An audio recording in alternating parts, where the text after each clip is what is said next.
A lot of friendly faces here. Thanks for being here today.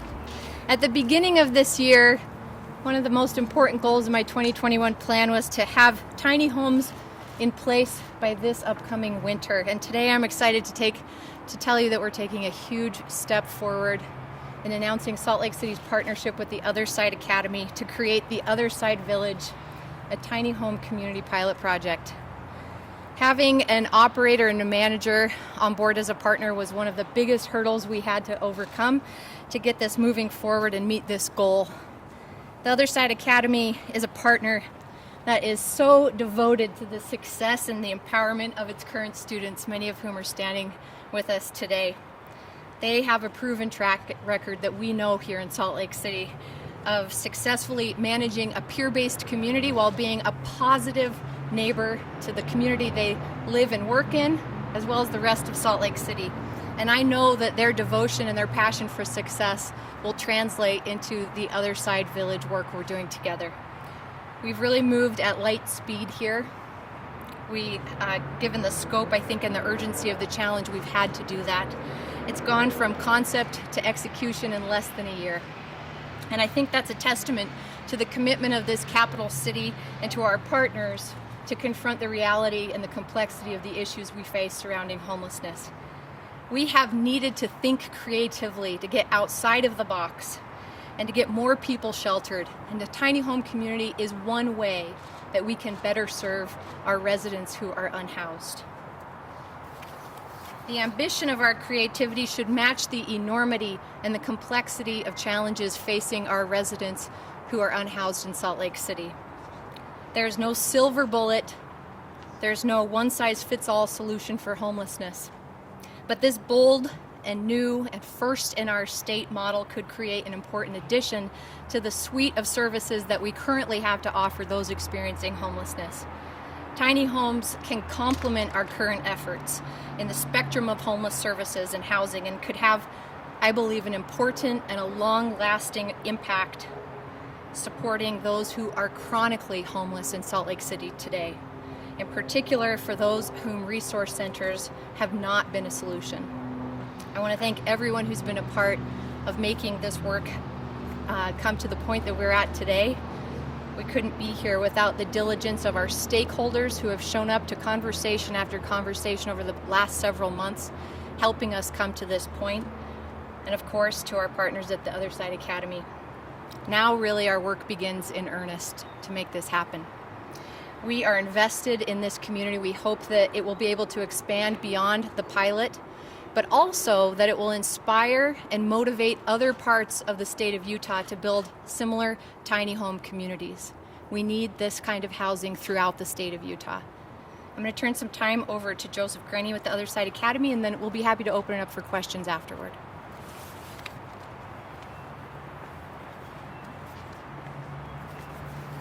Thank you, Mayor Mendenhall, for your trust and for your vision. Today is the beginning of better days for many who have been unsheltered and marginalized for many years. The Other Side Village will offer hundreds of those who are looking for a better life a chance to help create it. We thank Mayor Mendenhall for how immediately she championed the vision of this novel community. The mayor's been a longtime and faithful friend of the Other Side Academy. When we approached her with this idea, she embraced the partnership without hesitation. Why? Because the men and women of the Other Side Academy have a track record of improving our city. The 7 men and women standing behind me collectively spent 45 years living on our streets.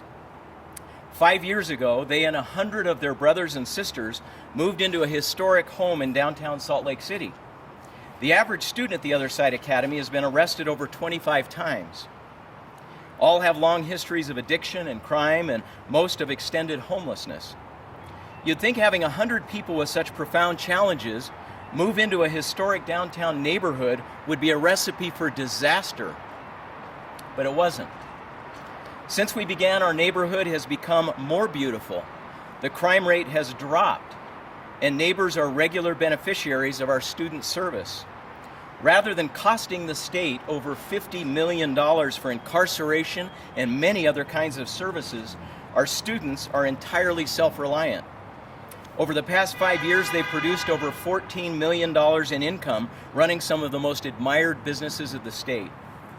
In fact, we announced today that students of the Other Side Academy are pledging the first $50,000 to build this village.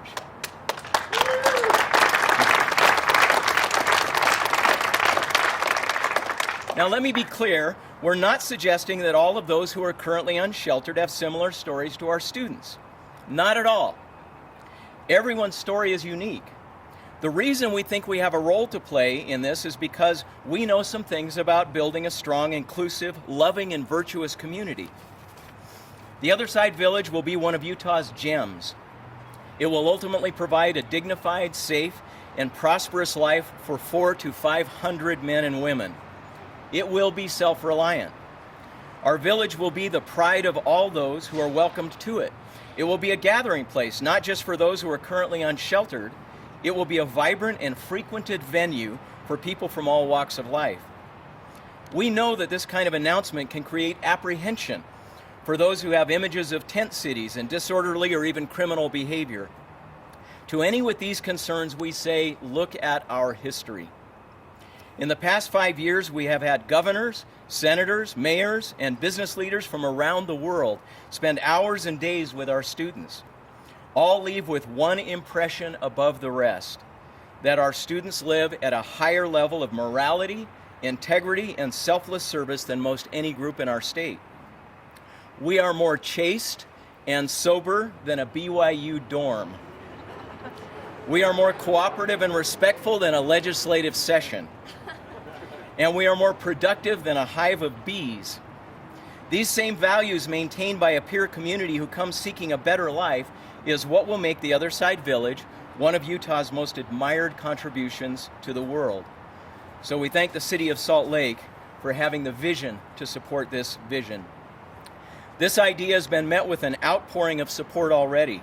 You can see the growing list of builders, foundations, community, and religious leaders who are stepping forward for the work at theothersidevillage.com. We have an ambitious timeline that will require unprecedented cooperation to pull off. A land search team comprised of Peter Caroon, Clark Ivory, Tiffany Price, Lou Kramer, Ned Skanke, Don Sterling and the Miller Family Foundation, Jonathan Ruga, and Dave Kelly from the Pioneer Park Coalition has been formed to procure a suitable site with all haste. Others have been invited as well. We will announce their names as they commit. In conclusion, 174 years ago, a group of homeless refugees began trickling into Utah. They lived in tiny homes, and through grit and cooperation laid the foundation of the prosperous lives that we share today. This is the place for it to happen again. Thank you.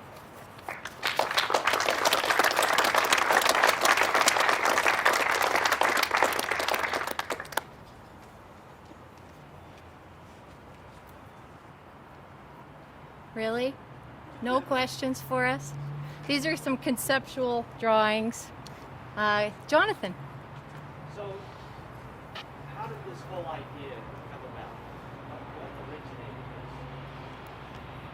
Well, perhaps Joseph and I might tell different stories from the origination standpoint, but as a city councilwoman who represented the majority of State Street for 6 years, where there's an environment that is around really what has been for a long time the most accessible emergency housing in the state, which are motels, and a climate and environment around the State Street corridor not unlike North Temple that has caused us, through the machinations around new homeless resource centers and developing and reimagining homeless services as a capital city, to see that other cities and organizations around the country were making inroads that we have not yet made to the scale I believe we're capable of, by offering tiny home community living to those who have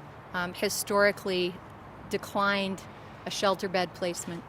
as we've worked through the community commitment program since last fall, and our group of about 14 different service provider organizations who go out and engage with an encampment for 2 to 3 weeks before the county health department does a cleaning and closure, have engaged with hundreds of unique individuals, getting to know who they are, what their needs are, and making specific shelter bed or detox bed placement offers. And the vast majority of those offers are declined. Why are they declined? And part of what it says to me is that we need more options in what that package of offerings are for the people who are choosing the streets or who are stuck on the streets today for many different reasons. So we should explore this concept, and as Joseph said, I've been close with the Other Side Academy and admired their work for a long time, but I did not see them as the partner until recently, when they had been on a parallel track of exploring a community like this, and finally we intersected. So. Okay, so I've got one follow-up question. So, and this is to both of you too. So, is it the tiny homes that's really the essence of this, or is there something beyond that that really gives is the secret sauce? Yeah, we're in complete agreement that infrastructure alone doesn't solve the problem. Infrastructure is necessary. Tiny homes are a great concept, but tiny homes without the right culture could be a tiny disaster at some point. And so what the Other Side Academy felt required us to step forward is to share what we know how to do, creating a peer culture of accountability and strong norms that will make this a wonderful place to live.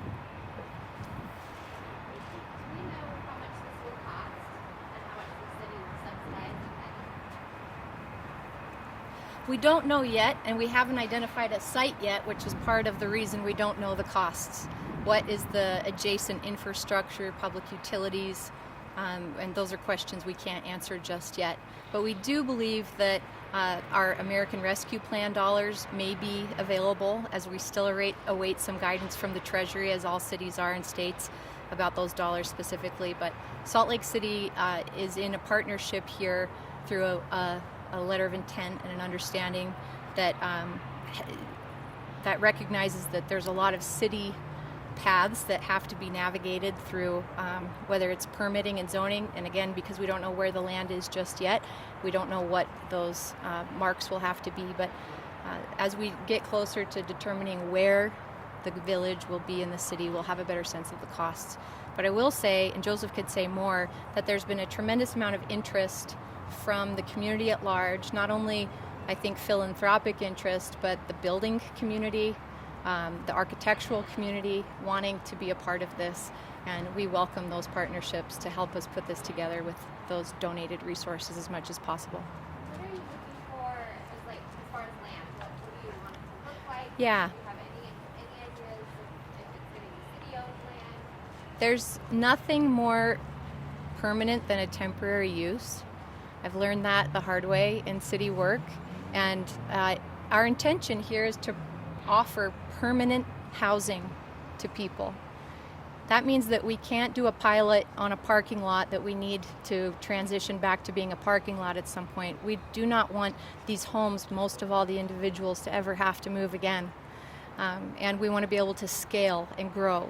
So it's a significant piece of land size that we are looking for. I think that's the biggest piece at this point, because being able to connect to infrastructure and even public transit, I think, are things that we can navigate, but those proximity to those resources will be a piece of the consideration. Are you looking east side, west side?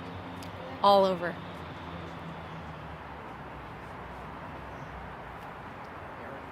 Joseph, yeah. So to get a sense of the scale that we anticipate, we have this image up behind the mayor here. That gives you a sense that this is not a tiny little pilot. We need room to be able to grow. We're confident that once the pilot is shown successful, that there's a certain level of scale that will be required to make it sustainable.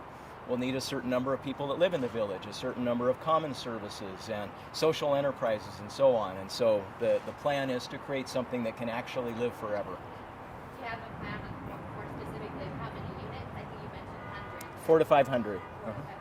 Yeah, if you look at the model, and we're happy to share copies of that with you, you'll see that there needs to be adequate room, not just for housing, but for gathering areas, for commerce, for services sites, but also for social enterprise.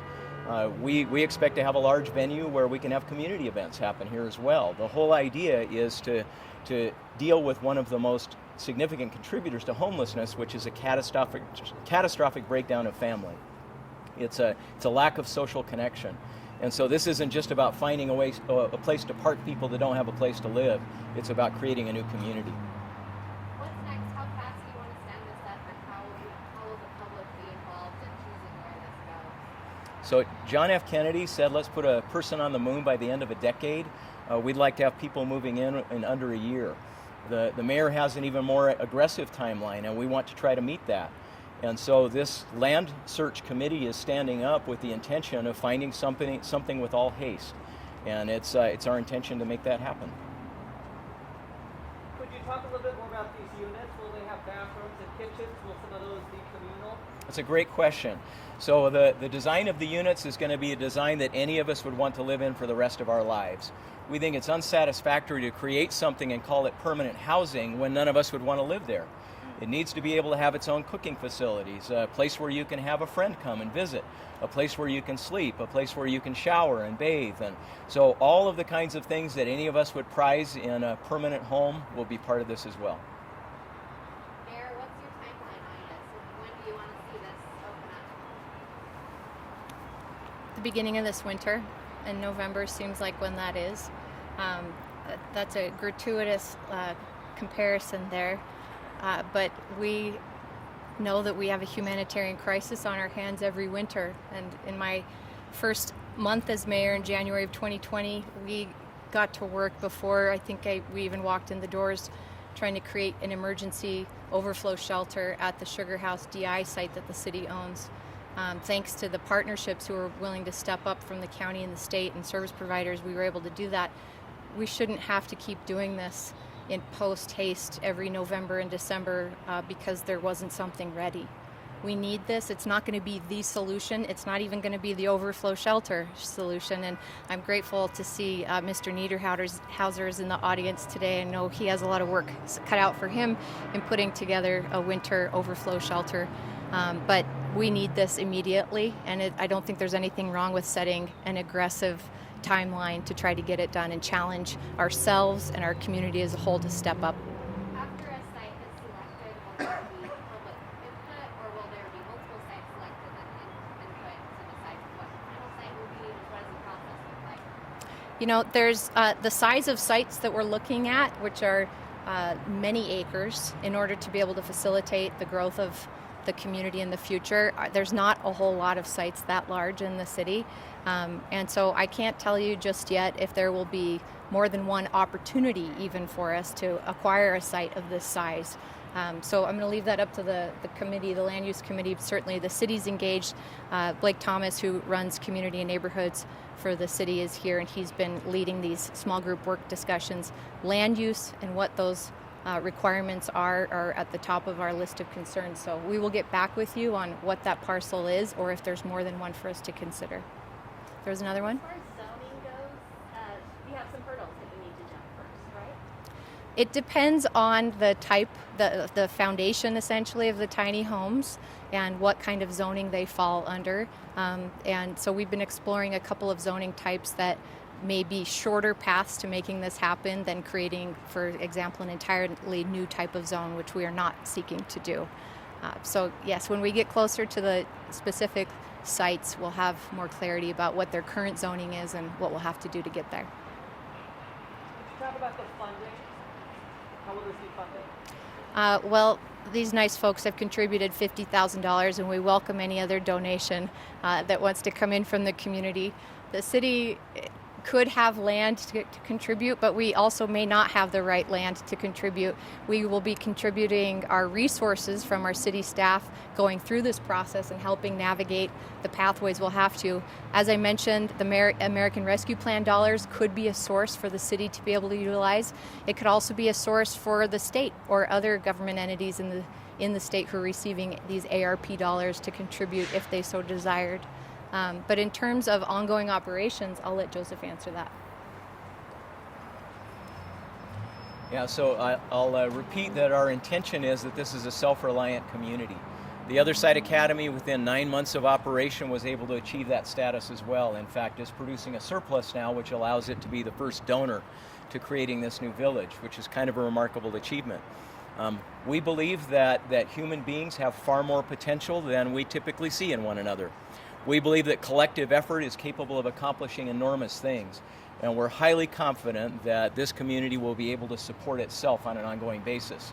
So there will be significant capital expenditures to create the community to begin with, but operationally, our commitment is to be self-reliant. Anybody else? Okay. There's a lot of great people from the Other Side Academy team who already have some roles identified in the rollout, so we'll be happy to do individual interviews with anyone who needs to. Thank you for being here today.